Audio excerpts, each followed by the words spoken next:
Hello and welcome to Be Prepared Calaveras, the show where we talk about how to stay safe, prepared, and connected to our beautiful Calaveras County. I'm your host, Martha Rubin, and today we're talking about wildfire preparedness and the important work being done right here in our county to help protect our homes, our land, and our communities. Joining me today is Pat McGreevy, from the Calaveras Amador Forestry team, and Kelly Gerkensmeyer, hi Kelly, from the Calaveras County Water District. And together, we'll be sharing about fuels reduction projects and watershed health and the partnerships that make this work possible. We'll also learn how these projects are mapped out, tracked, and what that means for Calaveras County fire safety, water resources, and for now and into the future. So hi, welcome, Pat. Thank you. Welcome, Kelly. Thank you. All right. So how about if we start, if you tell us a little bit about yourselves and how these projects get started, and take it away. Well, for me, I was born in San Francisco, raised in Richmond, but my dad bought a gold mine for $100 in Glencoe in 1948, and so he got gold fever, and we came up here every weekend, and so then eventually my parents moved up here, and I went off and did my career, came back, and I ended up in Calaveras County. So here I am. Okay. How do we end up in fire? So we got involved with the Butte Fire. After the Butte Fire, FEMA came, and they put in a lot of resources into the welfare of the victims for the Butte Fire, but nobody was paying any attention to the impact of the fire on the environment. I mean, because what was it, over 70,000 acres through the central part of Calaveras burnt down. So at that time, county, they had no forestry expertise whatsoever, and county was totally focused on the victims, as they should have been.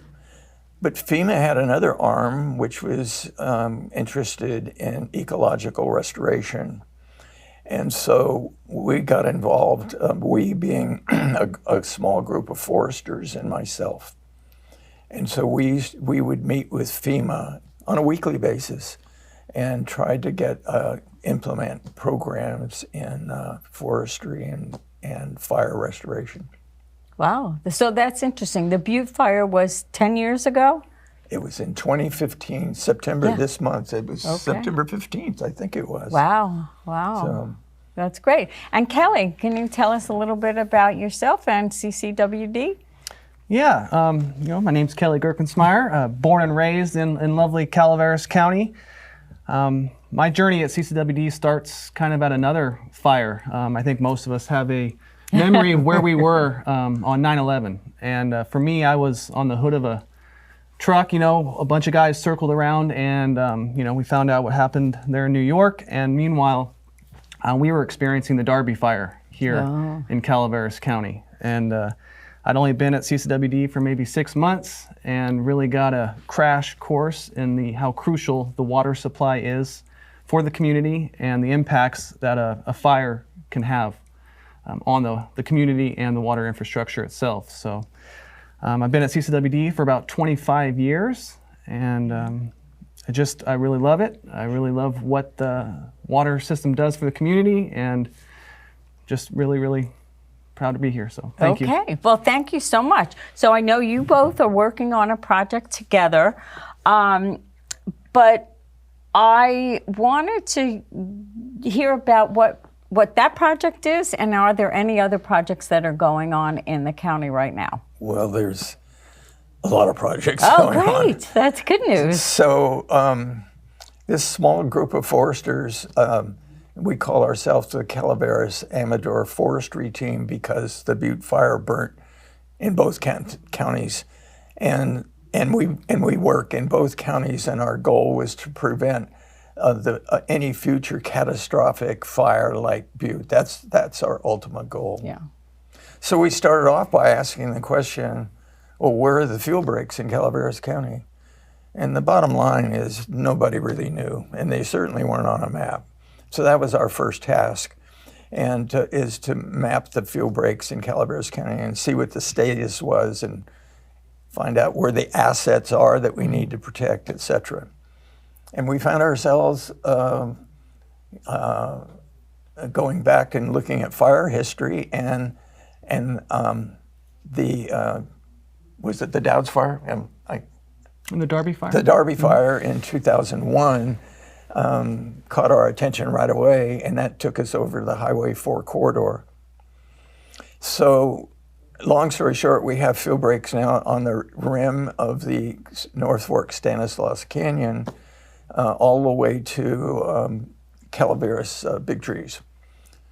In that set of system of fuel breaks, I think the most important fuel break of the whole bunch of them is the one at Hunter Reservoir. And that's where both CCWD and Utica, what is it, Power and Water? Water and Power, have facilities.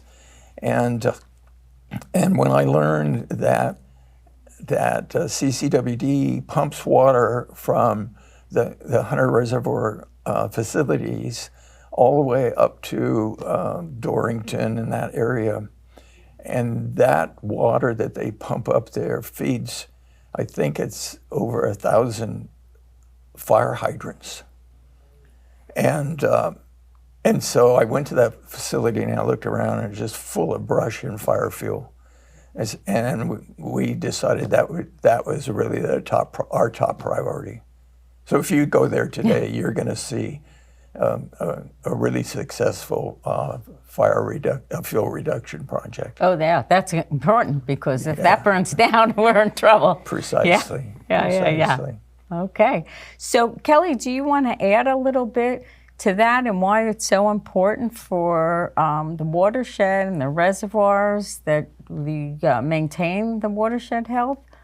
Yeah, absolutely. I think Pat said it very well. I mean, that's the lifeblood of the community for not only the Ebbets Pass, what we call between Forest Meadows and Big Trees, but also, Union Public Utility District and the City of Angels also gets their water supply from that same location. And like Pat said, we pump that water up over 2,000 feet up to basically Nico Drive. And so in the last few years, CCWD has replaced 8 redwood tanks with glass-lined steel tanks. That's been a really great project. That was a hazard mitigation project that we just completed. We're down to just one more redwood tank in our system that we're working on getting replaced too. So, these projects not only are good for the watershed, but they also protect the community and then protect the infrastructure that is our community. So, like Pat said, that's a really crucial project for this corridor.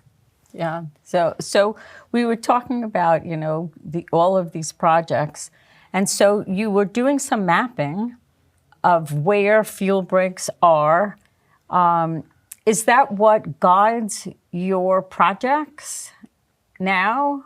Connecting them? Is there a connection or? Well, it all starts with what we call a GIS, a Geographical Information System.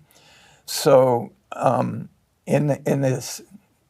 So just by using a computer sitting in my office, I have access to historic fires all the way back to 1900s.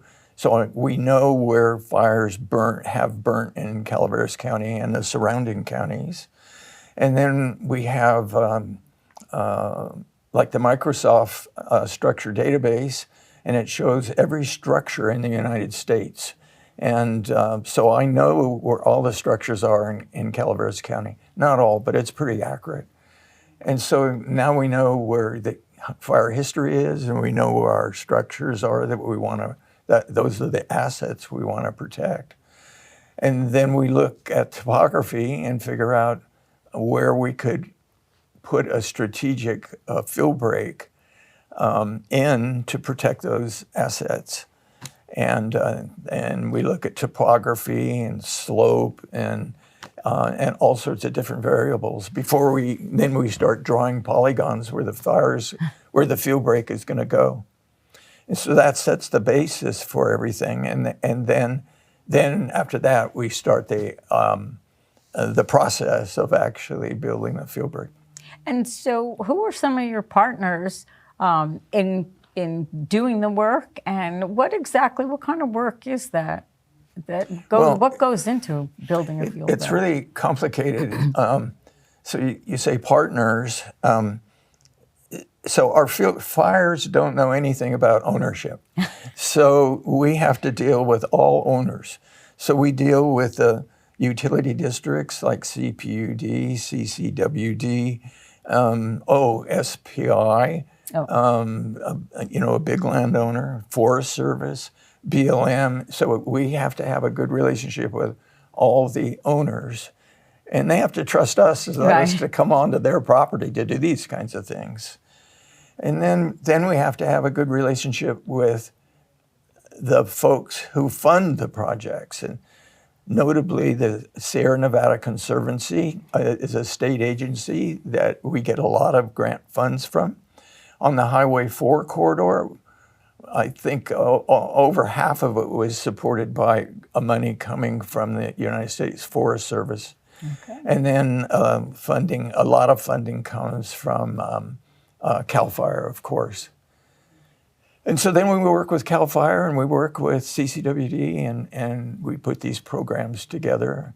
And we need a fiscal agent. That's really important because these grant agencies are not going to give any money to Pat McGreevy. So we go to CCWD, for example, and we say, would you sponsor a project for us?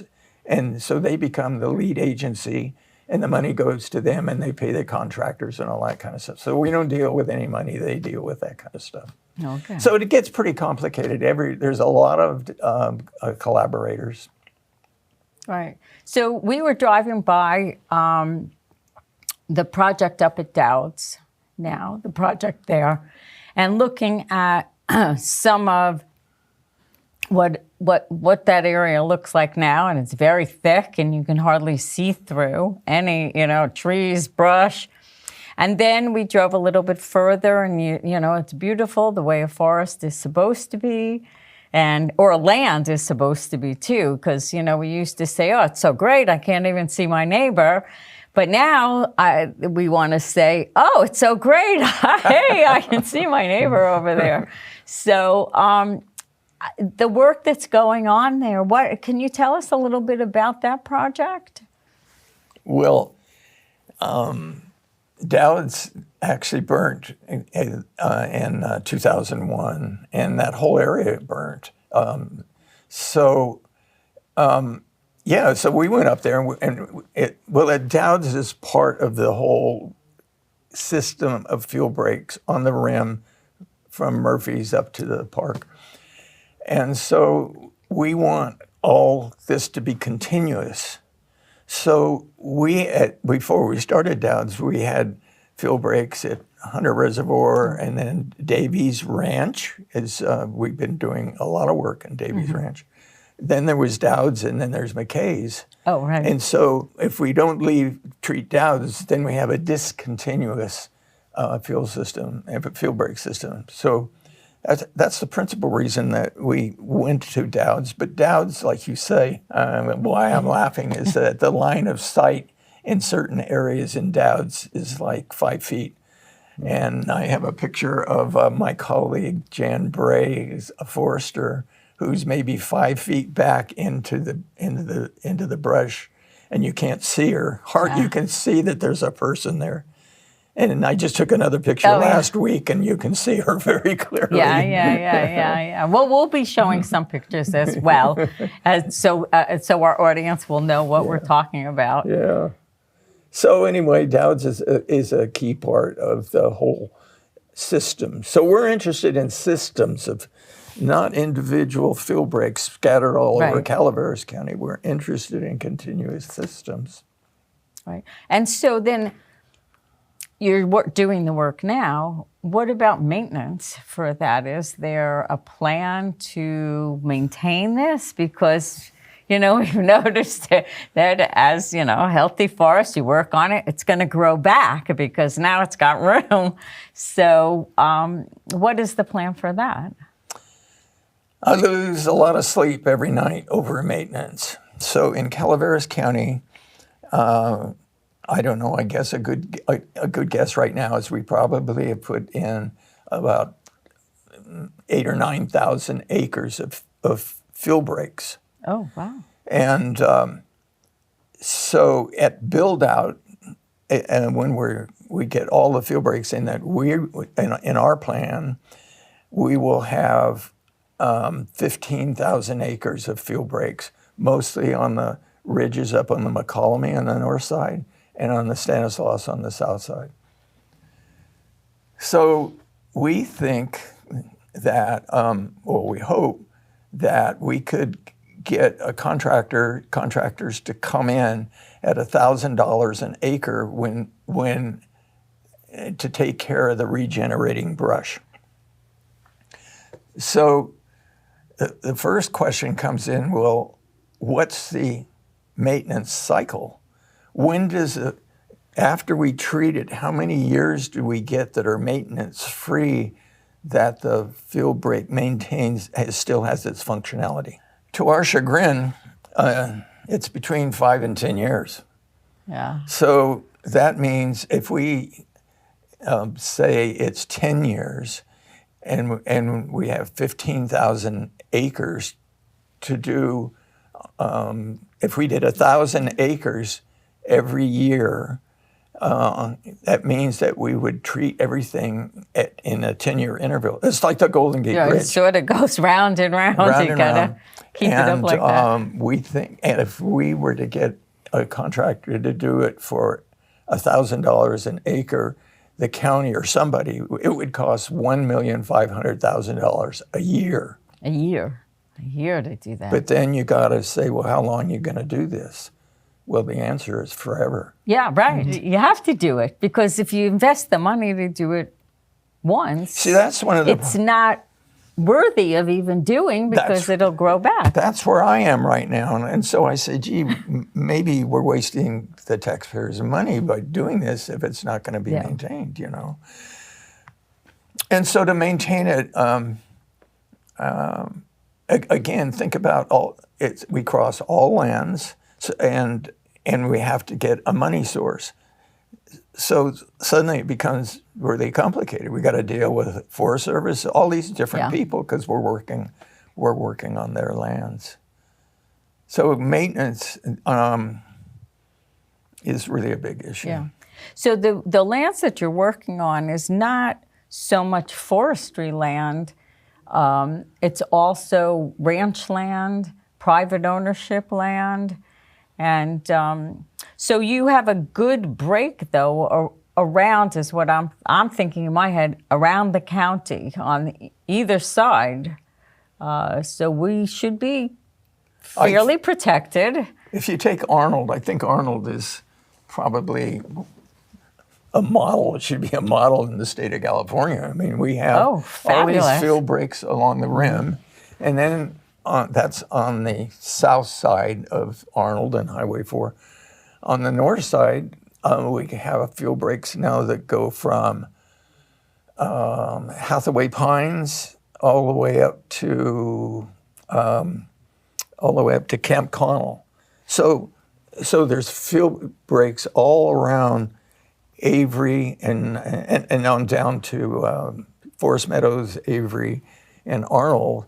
And they're on both sides of those communities, and that's it's called the WUI, the Wildland Urban Interface. Right. So we have our field breaks right where we want them. Oh, that's great. So I thank you personally. I live in Arnold, and I feel a little bit safer now. It was scary with the Murphy's fire there. That was my first experience of a fire that could have come close. Thank goodness it didn't, and we thank our firefighters for doing a wonderful job there. But and thank you. So where are you going next? I think, well, right now, the system that we've been talking about the most is on the Highway 4 system, Highway 4 corridor. If you go to the north on the Highway 26 corridor, there's a lot of work that remains to be done. Yeah. So we're focused on McCollum Hill. We almost have the WUI completed around McCollum Hill. And then, but when you leave McCollum Hill and head towards Glencoe, that's right where the Butte Fire came out of the canyon, where we don't have a very good system at all in place right now. So that's where our focus is there, and then up above West Point. That's our target right now. That's great to hear. And I know that we're working to make communities more fire-wise, communities working together, and maybe we can work with you a little bit, or your team, or get a little advice for what we might be doing. I mean, I am leading the charge up in Arnold, and we're hoping to get all the communities, all the districts to reach out and get Firewise communities, because it's so important. And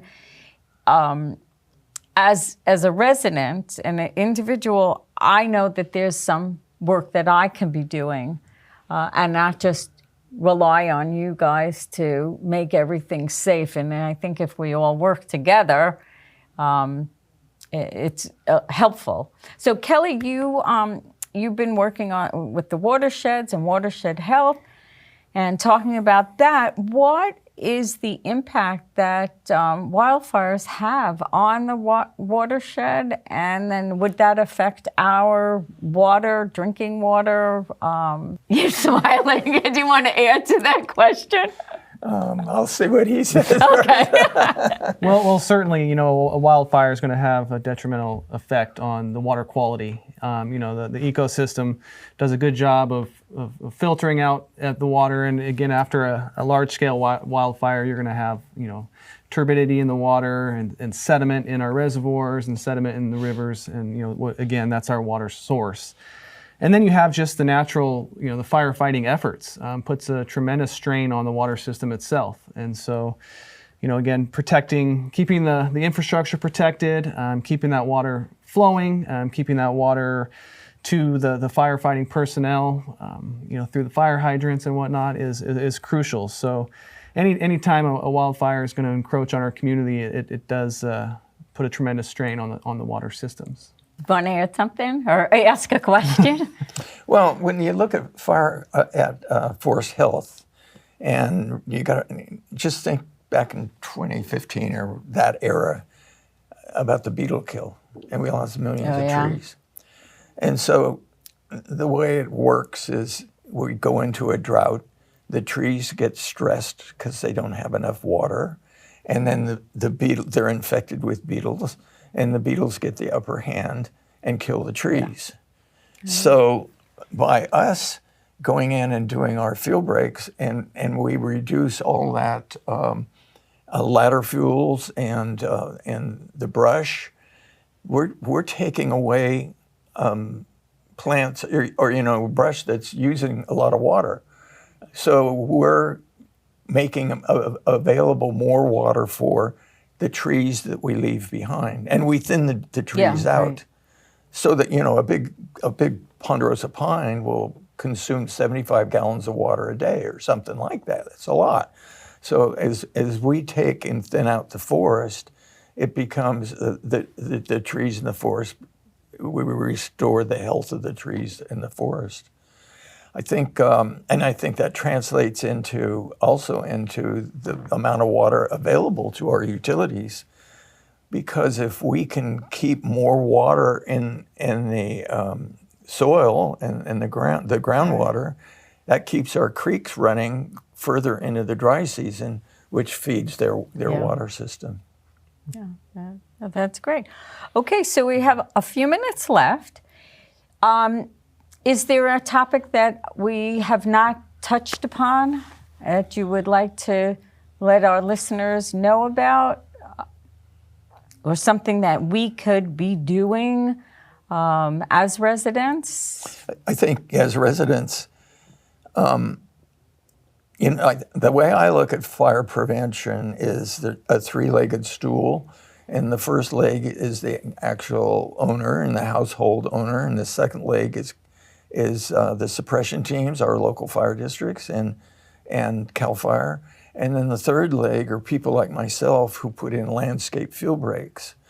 So I think CAL FIRE is doing an absolutely phenomenal job. The sooner you get to that fire, the smaller it is, and they can get a handle on it and put it on. And this year they've been doing a wonderful job. So go back to the first leg of the stool is our homeowners, and you're very involved in FireWise, and I know you're trying to help us over on the Highway 26 corridor get FireWise going over there, because we have no FireWise communities on that side of the county. So FireWise really stresses home hardening and defensible space. Yep. And I would add one more thing, driveways. Because if CAL FIRE rolls up to your driveway and they look, the captain's got to make a decision. Am I going to take my engine and my crew up this driveway? And if he sees all that brush there and he sees the risk of losing his engine, your house is, no matter how much work you do in your house, CAL FIRE is not going to go save your so house. There's good advice. Make sure your entrance is clear to your house. They're going to go to the next house. Yeah. You know? So I think it's really, that's a big issue that needs to be stressed, and that's what you're working on, and FireWise. So thank you. Yeah, you're welcome. I do want to say that West Point has put in their application for FireWise, and so that would be our first FireWise community up there. So Rick Kerrigan and his team have been working really hard, and we helped them do a FireWise event last June, and we're working on really trying to help you and help ourselves. Kelly, anything else you'd like to add to the conversation? Well, I just think that continually, respecting and learning about what our ecosystem, how it, its relationship with our infrastructure and the relationship with the community is just crucial. So, I think the work that you're doing is fantastic, and Pat, you and your team it's just amazing. So, just thank you very much. Yeah, right. Here's to the future. So I want to thank you both, Pat and Kelly, for sharing the important work that's happening in Calaveras County. These projects remind us that wildfire preparedness and watershed protection are community efforts. The partnerships behind fuel reduction and the water source protection are helping to keep us safer. And for our listeners, reminder, staying informed, be proactive on your property, and support our local efforts wherever you can. And together we can make a difference protecting our communities and our natural resources. So thank you again so much, and thank you for listening in. I wanted to remind everybody that on November 1st, we're going to be having a county-wide FireWise event, FireWise Calaveras, at the fairgrounds in Angels Camp. So come out to learn more about our fuel breaks, our watershed, FireWise, vendors that can help you with home hardening. And so I look forward to seeing all of you out there. Thank you so much.